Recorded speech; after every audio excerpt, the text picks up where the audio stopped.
Bonjour et bienvenue dans cette deuxième vidéo tutoriel qui cette fois-ci s'attardera en détail sur le HUD, Heads Up Display, ou visualisation tête haute en français. Le HUD donc permet d'avoir une représentation concentrée et succincte de différents instruments du cockpit qui sont tous bien évidemment très très importants. Je vais essayer de faire au plus simple. Ça va pas être évident parce que le HUD, malgré tout, demande de traiter, même de façon rapide, certaines données de navigation. Qu'est-ce que ça sous-entend? Ça sous-entend que je vais parler un tout petit peu de certains points que je reverrai en détail avec vous lorsque je reparlerai de la navigation en général. Donc, eh bien, je vais du coup présenter.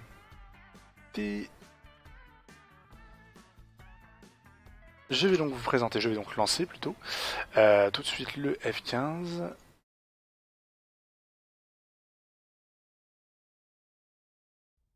Hop, que voici.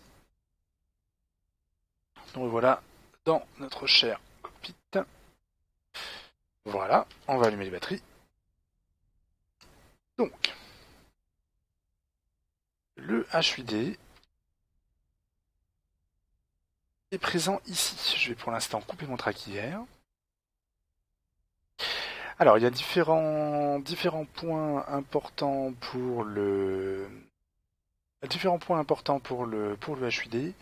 Je vais commencer uniquement par parler du HUD en mode navigation. Il y a deux modes, le mode navigation et le mode ILSL. Donc le mode de navigation, c'est tout simplement pour naviguer de points donc de navigation au point de navigation, pour tracer en fait une route sur la carte. Le mode ILS nous permet, quant à lui, de retourner sur un terrain, d'avoir les assistances de navigation qui nous permettent de nous poser sur la piste. Ça se situe, donc l'indication se situe ici. Donc là, la centrale de navigation, lorsque vous rentrez dans un cockpit de F15, la centrale de navigation n'est pas activée. Vous devez l'activer. Vous avez juste en fait à appuyer sur la touche 1 de votre clavier pour activer le système de navigation. Vous avez du coup votre point de navigation, le numéro du point de navigation qui apparaît. Donc là, je suis sur le point de navigation 1. Vous avez le mode ici, nav. Ici, N, c'est la distance en nautique vers ce point de navigation, 2,5. Et vous avez donc ensuite, bien évidemment, le calcul de vitesse. Alors là, il y a un petit peu bizarre parce qu'il m'indique un temps alors qu'il ne devrait pas m'en indiquer, étant donné que je suis à l'arrêt, quoi qu'il en soit. On a bien une indication de temps avant d'arriver sur le prochain point de navigation. Pour vous montrer donc l'exemple, vous avez donc ici ILSN qui est enclenché et vous avez donc une toute petite différence par rapport à l'ILSN et par rapport au mode navigation, c'est cette croix ici. Je vous expliquerai en gros quand je ferai des atterrissages en mode ILS à quoi correspond cette croix plutôt que cette simple barre. Bien, donc commençons par la présentation du HUD. Je vais présenter le HUD de la gauche vers la droite. Et je vais bien évidemment parler des instruments qui sont liés au HUD. Donc commençant par la gauche, vous avez une échelle qui est située complètement sur la gauche ici. Donc on voit un 0, on voit un 50 et on voit une toute petite flèche située ici. Je vais zoomer encore un tout petit peu plus. Voilà. Donc ça, c'est la vitesse indiquée. Je vais parler donc de la vitesse indiquée. La vitesse indiquée, il y a trois types de vitesse. La vitesse par rapport au sol, la vitesse vraie, la true airspeed, donc vitesse au sol, ground speed, vitesse vraie, true airspeed, et la vitesse indiquée, indicated airspeed. Pour faire très simple, la ground speed, c'est tout simplement le repère GPS donc, de votre avion par rapport au sol. C'est-à-dire votre avion par rapport au sol, par rapport à la surface de la Terre, à quelle vitesse il se déplace. La true airspeed, c'est la même chose, plus la variable du vent, en plus. C'est-à-dire, si jamais vous avez un vent de travers, si jamais vous avez un vent de face, si jamais vous avez un vent de derrière, il va y avoir donc des phénomènes légèrement différents. Prenons l'exemple, si jamais vous avez un vent de face, vous allez avoir une true airspeed plus importante qu'une vitesse au sol, que la vitesse au sol, tout simplement. À l'inverse, si jamais vous avez un vent de dos, donc l'avion en fait aura l'impression d'avancer moins vite dans l'air, il aura une true airspeed plus faible que la vitesse au sol. Puisque la vitesse dans le dos poussera l'avion du coup très légèrement vers l'avant. Maintenant, la vitesse indiquée, elle prend à la fois le facteur vent et à la fois le facteur de pression, pression de l'air. Plus nous montons en altitude, plus la pression de l'air diminue. Moins l'avion est donc soumis aux effets de l'air donc sur le fuselage. Donc, je ne vais pas vous faire un cours complet sur comment vole un avion, mais l'avion en fait il vole uniquement grâce aux molécules d'air qui passent donc en fait à la fois dessus et sous le fuselage, les effets de pression. Ce qui se passe, c'est que forcément plus nous montons, moins il y a de pression. Et en fait, cette différence de pression, la vitesse indiquée va prendre ça en compte afin tout simplement d'avoir une représentation visuelle de la qualité de l'air et donc ce qu'il est possible pour l'avion de faire, tout simplement.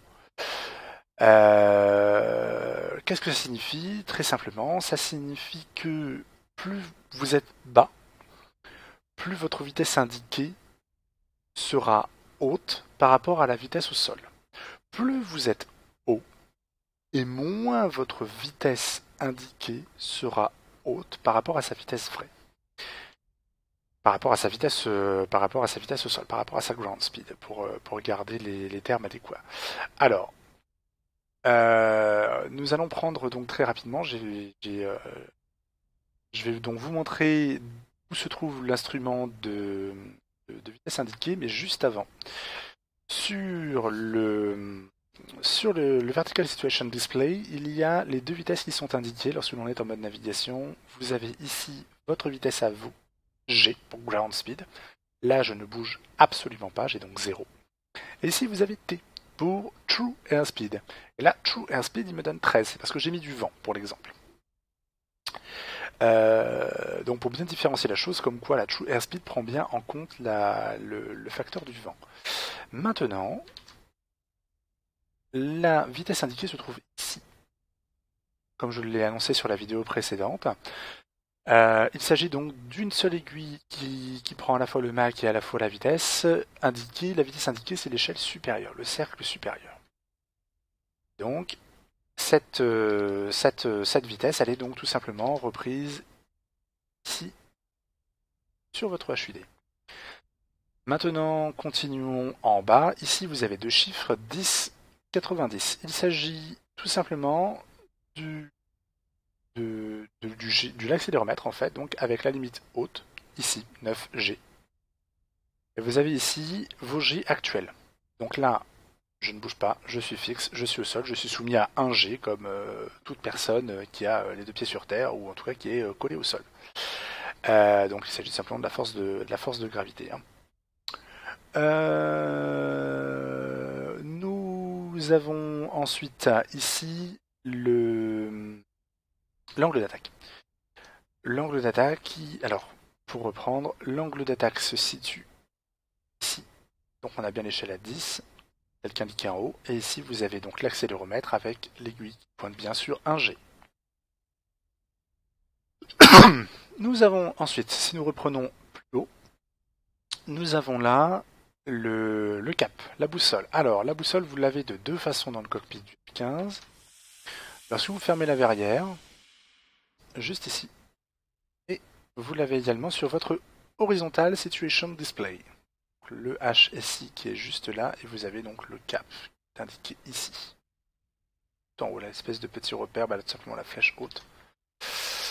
Donc c'est le repère en question, c'est la petite flèche là, tout comme pour ce qui est de la vitesse, tout comme ce qui est de l'angle d'attaque, et puis nous verrons après pour l'altitude, la flèche bien évidemment indique euh, comment dire le repère, hein. Nous, nous avons donc les dizaines de degrés qui sont indiqués, donc 130, 140, 150. Et nous avons ici une petite barre. Alors, cette petite barre, c'est quelque chose dont je parlerai beaucoup plus en détail en navigation. Cette petite barre, elle est liée à cette grande barre, et elle va être liée également à deux instruments qui sont l'ADI et le HSI. Alors, pour faire très simple, donc cette petite barre, c'est le point de navigation suivant. Donc, comme je vous l'ai dit, nous sommes sur Nav. Nous avons donc le point de navigation 1 à atteindre. D'accord, c'est le prochain point de navigation qui est indiqué. Nous avons sa distance à 2 nautiques 5. Et en fait, donc pour connaître sa position, il suffirait tout simplement que je tourne mon avion vers la gauche pour me diriger vers lui. En fait, c'est juste un repère. Et quand je veux me diriger parfaitement vers ce point de navigation, si jamais je voulais me diriger vers ce point de navigation, il suffirait tout simplement que cette petite barre, j'aille la chercher vers la gauche, et elle se mettrait du coup à bouger pour venir ici, jusqu'au repère central. Et lorsqu'elle est alignée avec la flèche, ça veut dire que je me dirige droit vers le point de navigation.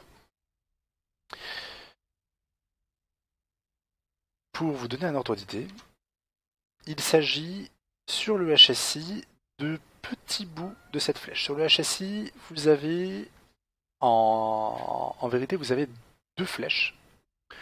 Deux flèches plus une barre verticale. Donc vous avez la flèche ici, donc vous avez le bout de la flèche là, et l'arrière de la flèche, ici. Vous avez la deuxième flèche qui est une espèce de lance. Vous voyez là, ici, et le bout de la lance qui est là. Et vous avez ici une barre donc, qui se déplace sur les différents repères en fait, vers les différents points, d'accord. Différents petits points blancs que l'on a là, donc en fait elle va se décaler de gauche à droite. Je vous montrerai tout ça en détail de la navigation, je fais vraiment très succinct. Ce qu'il faut comprendre, simplement, c'est que le repère dont je parle là, ici, qui est lié sur le HSI à cette petite flèche, va pointer vers le point de navigation. C'est-à-dire où que je sois sur la carte, si jamais je veux aller au plus vite vers ce point de navigation, j'ai juste à faire en sorte que eh bien, cette petite flèche là, ici sur le HSI, elle soit alignée avec mon cap, et que cette petite barre soit alignée avec le trait ici. C'est exactement la même chose, hein, dans un cas comme dans l'autre. Maintenant, je vais vous parler donc de cette barre verticale ici, dont je parlerai, qui est également liée à la fois au HSI, à la fois à l'ADI. Cette barre là, c'est pour le suivi de route. Alors, ce qu'il faut comprendre, c'est que une route, c'est une route tracée. Comme je vous l'ai dit précédemment, juste avant, pour le point de navigation, ça veut dire que je vais faire en sorte que mon avion, à la position où il est, regagne le point de navigation qui lui est indiqué. Maintenant, si jamais je veux que mon avion passe par une route, imaginons, je veux que mon avion aille du point 1 jusqu'au point 2. Là, il va falloir que j'utilise en fait donc le suivi de route. Pour utiliser le suivi de route, je vais faire en sorte du coup d'aller chercher cette barre et de la mettre au centre de mon HUD. Et ça va être exactement la même chose sur mon ADI, il s'agit tout simplement de cette barre verticale, qui va tout simplement aller ici au centre de mon ADI. Et nous pouvons également voir à peu près la même chose donc avec la barre du HSI.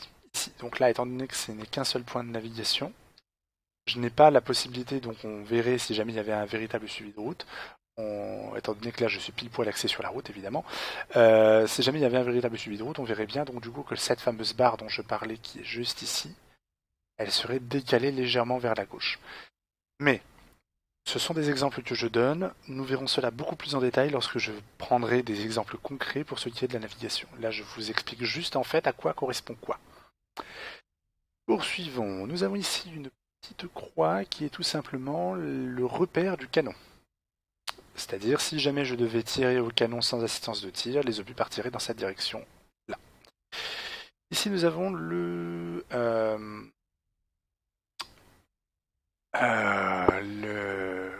comment ça s'appelle déjà Oh, je vais m'en souvenir. Ça fait 2 fois, je vais pas m'en souvenir.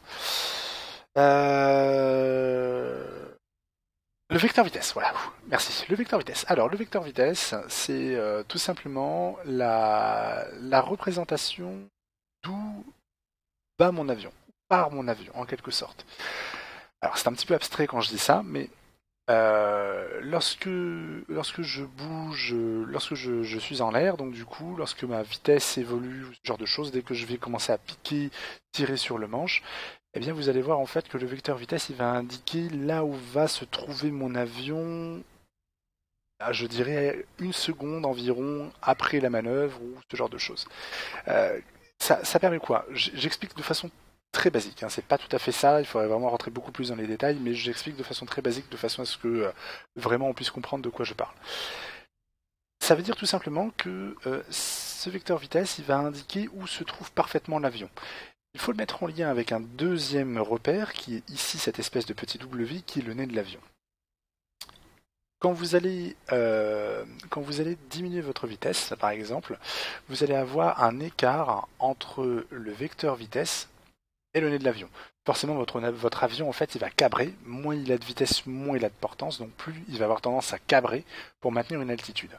Et bien, en fait, c'est vraiment votre vecteur vitesse qui va vous permettre de dire si vous êtes stable, si vous montez, où vous allez, etc. Donc, le vecteur vitesse est un point de repère essentiel pour avoir en fait une navigation stable. Ça peut aussi avoir d'autres utilités, comme lorsque l'on est très basse altitude par exemple, pour être sûr de ne pas se planter. Tout simplement, en fait, si jamais vous avez le vecteur vitesse qui est juste au-dessus du sol, ou au-dessus du bâtiment que vous visez, ou au-dessus de la montagne que vous visez, forcément vous ne vous cracherez pas. Même si vous allez avoir la sensation visuelle que ça va pas passer, ça va passer. Ensuite, nous avons ici des indications 5, -5, -10, qui sont tout simplement les degrés maquettes. Donc autrement dit, l'inclinaison verticale de l'appareil, qui sont représentés ici sur l'ADI. Donc là, on a 30 degrés, 10 degrés, 20 degrés, moins 10 degrés, moins 20 degrés, etc., etc. Enfin, nous terminons ici, sur la droite, avec l'altimètre. Donc, avec toujours cette flèche repère dont je parlais, l'altimètre qui se trouve ici, et qui indique environ 45 pieds. Si nous regardons, là, nous avons donc le 0, de 20 en 20, donc 0, 20, 40. On voit bien qu'on est légèrement en dessous de 50, entre 40 et 50, donc 45 pieds. Ceci conclut la première partie sur le HUD. J'imagine que ça a dû soumettre pas mal de questions et peut-être quelques incompréhensions au niveau du mode de navigation. J'ai voulu faire en sorte de diviser les 2 vidéos pour pas que ce soit trop long. Donc, soyez patients. Il y aura une autre vidéo beaucoup plus complète où je parlerai plus en détail des systèmes de navigation. Je ne parlerai pas encore de l'ILS, je ferai d'abord une première vidéo où je me concentrerai à 100% sur la navigation. Donc, la gestion des différents points de navigation, comment suivre une route, comment regagner un point de navigation au plus vite, ce genre de choses. Je vous remercie encore d'avoir suivi ce tutoriel et puis je vous dis à très bientôt. Merci encore.